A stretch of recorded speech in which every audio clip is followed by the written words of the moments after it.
All right, guys, when playing with the overhead, yes, on the forehand side, we get the question like, hey, I'm improving on my bandeja and I'm getting it deep, but, I'm playing players that are able to return them, which is not a bad thing. Remember that your overhead is used first to just keep the net position, yeah? And then with your volleys, you are probably going to win more points than with your overhead. But the question was like, Gabo, what can I do to be more aggressive with my overhead? Excluding power. Yeah, because again, of course, power is good, but if you start just focusing on your solution as in being, always relying on power, probably your consistency is going to drop, and many times power will play a bad thing on your game, because when you put power, you are having less time, for example, to get in a good net position. Yeah. So what is one of the things on a paddle court that you can benefit from, as in being aggressive or at least being a little bit more unpredictable, is playing to the fence. Because the fence can bounce very irregular. We don't really have a clear idea what's going to happen when the ball impacts the fence. And this is the main reason why I will never take a bet with, not even with a recreational player, that I don't lose a point.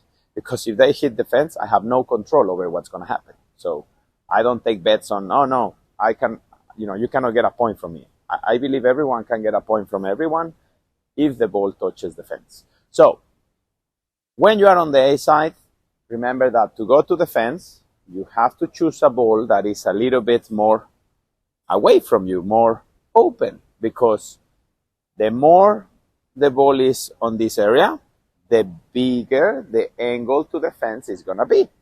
The more the ball is towards the middle, that's why playing the lob towards the middle is always a positive thing, because you close the angles, then it's going to be way more difficult, probably even wrong, to consider playing there. But as soon as the lob is a little bit more wide open, it's a very good time to consider playing to the fence. Now, how do we get the ball to the fence? Technique-wise, what is a simple way to start achieving that shot? Is you will prepare. Hopefully you are not facing somewhere else, because in my understanding, if you prepare like this, I'm not playing there, am I? So if I prepare like this, and then I need to search for the ball, and then I need to switch it to the other side, wow, that sounds so complex just to even explain it to you. So make sure that your racket is facing the court. Then from here, the tip of this video basically is that when you impact, you are gonna break or bring your racket to the left elbow. So it will look something like this. It's flat and elbow. Yeah? Should you let the ball drop like many coaches ask for? Not really. Why? Because the lower you play, the less angle you have. So to play to the fence, for sure you want to take the ball high to clear the net and be able to play from high to down. Remember that also, does it matter that the ball bounces? Not really, guys, because if you are hitting the fence, the bounce is going to be irregular. So what you need to worry about is catching the ball high enough so you don't miss at the net. And again, what we're going to develop today is from here, left elbow. And you hear the shot. Now you're going to see how we do it. So guys, now I'm going to show you how it should look when you are practicing this. Remember, locking, yes, and then when you impact, break towards your left elbow. That's your reference. So, you lock, you break. Yes, you lock, you break. You lock, you break. You lock, you break. Up, left.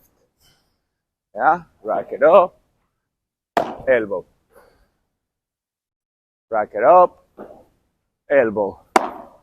Now, why go into this elbow? Just in case you're wondering why it's a good reference to go here.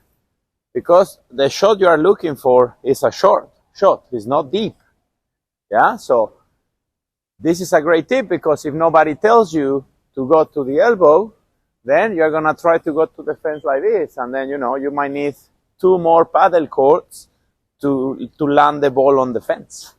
So it's logic. If your target is shorter and smaller, your follow through has to be a bit smaller and sharper. If your target is more all the way towards the corner and the back glass, then your follow through needs to be longer. Yeah? But remember, if you're gonna go to the fence, start feeling how it feels to take the ball high, impact it, and break.